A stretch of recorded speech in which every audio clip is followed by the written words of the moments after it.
Hi, how's your dog doing? This is going to be a shorter unscripted video like the ones I'm trying to make more of right now. If you watched my most recent video thus far, I do still plan on making that types of languages video, just kind of losing the motivation for it right now. Maybe it'll come back at some point and then I'll finally finish making it, but not right now. Okay, so in order to become a polymath and a polyglot, like I mentioned in this video, there are a lot of similar things that you need for both. A lot of similar traits, one of them being discipline and a focus on learning and memory and really honing in on these skills. So, what are some ways you can do that? This video will just be listing some of the general ideas and not going into the nitty-gritty details because that can be for its own video. Okay, so the first thing I would like to mention is diet, because that is probably the least expected thing that people would ever think about when it comes to learning and memory and actually being able to get the work done for these abilities or to become this type of person or to hone in on your skills or languages or whatever you're trying to work on. So this video is, again, about the ideas that you should implement in your life to optimize how much you can really get done and how much you can focus on this stuff. So diet is probably the most underrated one.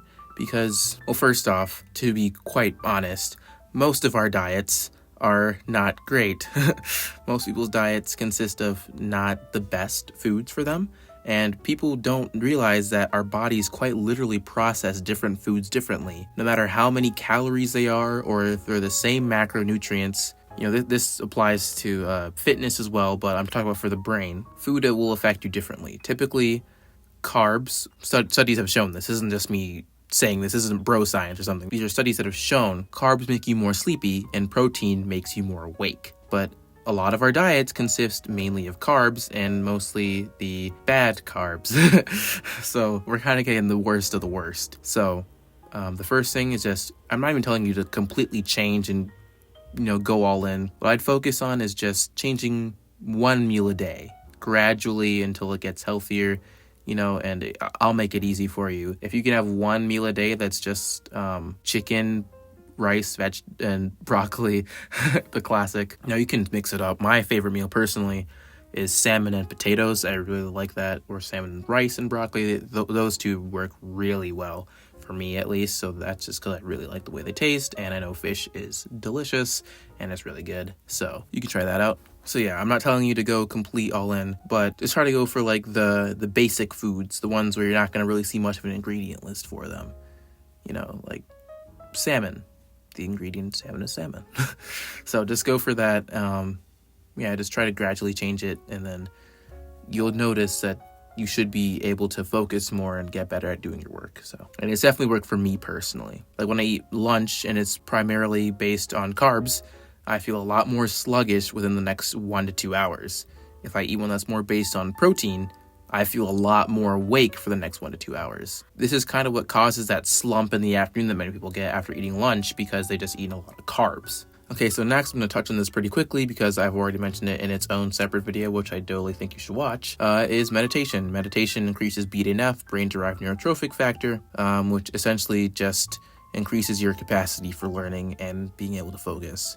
Again, I think you should watch the other video to be more specific and get into what type of meditation you should do and how to do it effectively to optimize it, but that'll just be a quick point, which I think you should meditate anyway, even if you're not trying to get good at a certain skill or improve in any way. I think you should just meditate because it's just good for your mental health in general. Learning how to focus on your breath for a little bit is incredibly important for becoming more present anyway, which becoming more present will affect you in more ways than you think.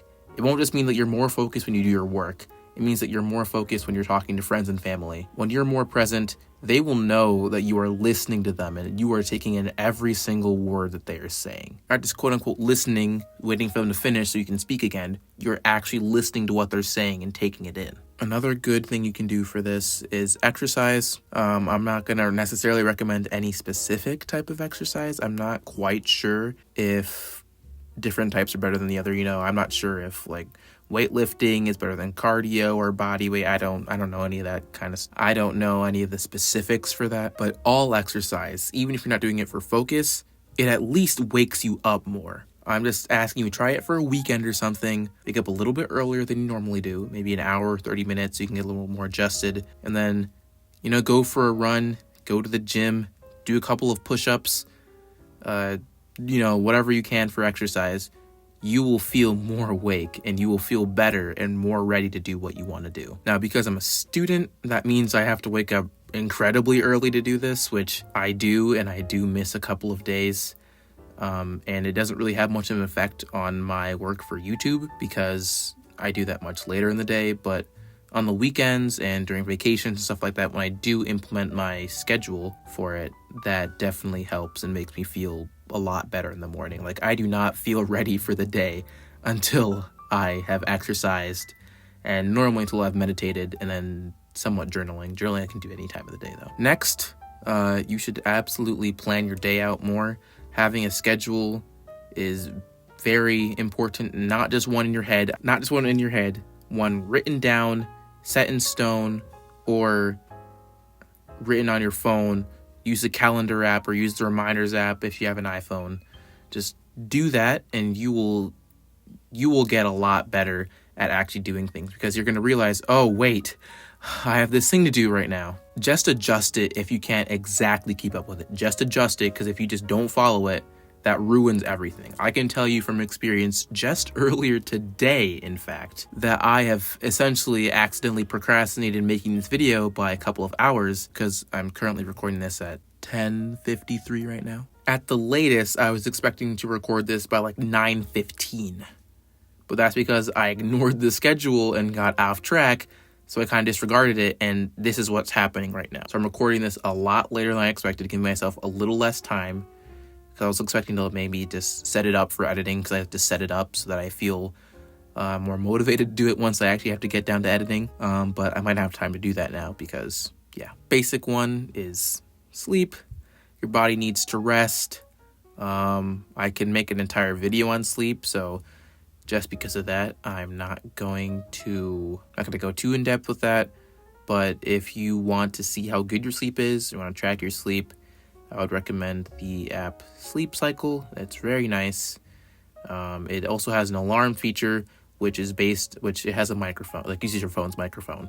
So it senses when your body is moving, because that's essentially when you're awake. And within the alarm's time frame, it sets like a 30-minute time frame. So let's say I do wake up at 5 a.m. It's going to set an alarm between 4:30 and 5 a.m. So whenever it detects that my body is moving within that time, it starts an alarm to wake me up, rather than the regular alarm, which just goes off at a random time. Not a random time, but it goes out at a time when your body might not be ready to wake up. So it makes you feel a lot better when you wake up, and so just stressed out, because when your alarm clock goes off, you quite literally become more stressed because your body produces cortisol, the stress hormone. Also, to kind of return back to the scheduling thing, but not exactly, would be planning things out. I know that sounds like the schedule, but it's more specific. Like, the schedule is just, if you're thinking about an analogy for school, your schedule would be like the hours of the school day, but planning would be like the specific classes that you have at that time. So, generally you can schedule it out that you eat dinner at 6 p.m., 7 p.m. I exercise at 5 p.m., something like that. But if you can, always be specific, always have something planned out for you to do in that time. Don't just leave it as random, as filler time there. Like, if you're going to set aside time to work for each and every day, write down what work you're going to be doing, because otherwise you're going to sit there and just think, what should I be doing? For example, that's exactly what happened with this video. I was like, okay, well, I've already missed the time I was supposed to record it, so let's just record it now. And I had no idea what I was even going to record, so I had to waste like 5 minutes, which for recording, that's quite a bit of time. So I had to waste like 5 minutes thinking of the video topic to get back on track with where I was thinking when I initially thought of making a video on related to this topic. Another quick thing that I would recommend that you do is try to reduce how many decisions you have to make during the day, because every single decision you make, it takes away brain power that could be used for working and focusing, which I know I'm sounding like, Mark Zuckerberg or Steve Jobs or whatever, but that quite literally is true. And you'll especially notice it if you're in a rush in the morning or something like that. Whenever I'm in a rush, I guess to kind of summarize it, the clothes I wear are very similar to the clothes my character wears, which was not intentional at all. I created that, and my friends pointed out that, hey, this is something that you actually wear. Other than the shirt, I change the shirt every day. I have a couple of jackets that I wear, and I switch them out. I always wear t-shirts. I wear t-shirts throughout the entire year because I can always just layer them on. So I really don't think about what I have to wear each day. I really don't have to think about what I have to wear each day. I have a foundation, which is like jeans. And yeah, I pretty much just always wear jeans. I don't like sweatpants. Then a jacket if it's a little more cold out. And then I wear a pea coat on top of that if it's like winter, because I live in a place that has winter. And then if it's summer, but I'm staying indoors, or it's spring or something, I'll just wear a t-shirt with the jeans. And I don't like just wearing shorts unless I'm exercising or something. So there's that. The point I was trying to bring up is that if I'm in a rush in the morning, let's say for some reason I accidentally woke up at 6 because I stayed up till like 5, I stayed up till 4 a.m. or something. I don't know. That happens very rarely. I don't really stay up till 4 a.m. that much, unless it's like a weekend, and I still wake up at 8 anyway. But let's just say that I wake up at 6 instead of my usual 5. I'm in a rush. At the very least, I always know I don't have to think about my clothes for the day. So, I mean, I'm not saying wear the exact same thing every day or do the exact same things every day, but just make sure that it's within a range that, like, you don't have to really think about it that much. I think that if you have to spend 2 minutes thinking about it, you should try and reduce it a little bit. It has to be with clothes. That's just a very easy example, and one that I've accidentally implemented into my life. Like, I never intended to wear kind of the same things every day. It just kind of ended up being that way. Your meals, you can have like a couple of different types of foods that you have, and you just kind of mix and match those throughout the week and stuff. If you do stuff like this to kind of, I mean, you don't have to go like super into it. You don't have to get too specific with it. Just make sure that like I wouldn't necessarily say make sure that you're minimizing decisions. Just make sure that you're not overly making decisions or making useless decisions. You know what I mean? Just don't spend like 5 minutes deciding which of 2 snacks you're going to have that day. Just make it generally consistent. Like, I'm not saying you can't have variation. I'm just saying keep it within a range that it's not too complicated and you don't have to make like 50 different decisions between things, If there's anything else someone wants to bring up that could help with the sort of thing, focusing and learning, I would like to hear about that, and I can maybe make like a part 2. I say that for a lot of videos, and I never actually end up making them, so maybe I won't make a part 2, but I'd like to make a part 2 for this. But for now, that is all I can think of, and so I shall depart, and you can, I recommend that you start implementing these tomorrow morning. So that, the best time to start is now, So yeah, try what I just recommended. See if it works. Nothing else to say. Trying to stay consistent with the videos. That's cool. Don't know what video to make next, so there's that. And I don't really have anything else to tell you, nothing else to announce, so tell your dog to die.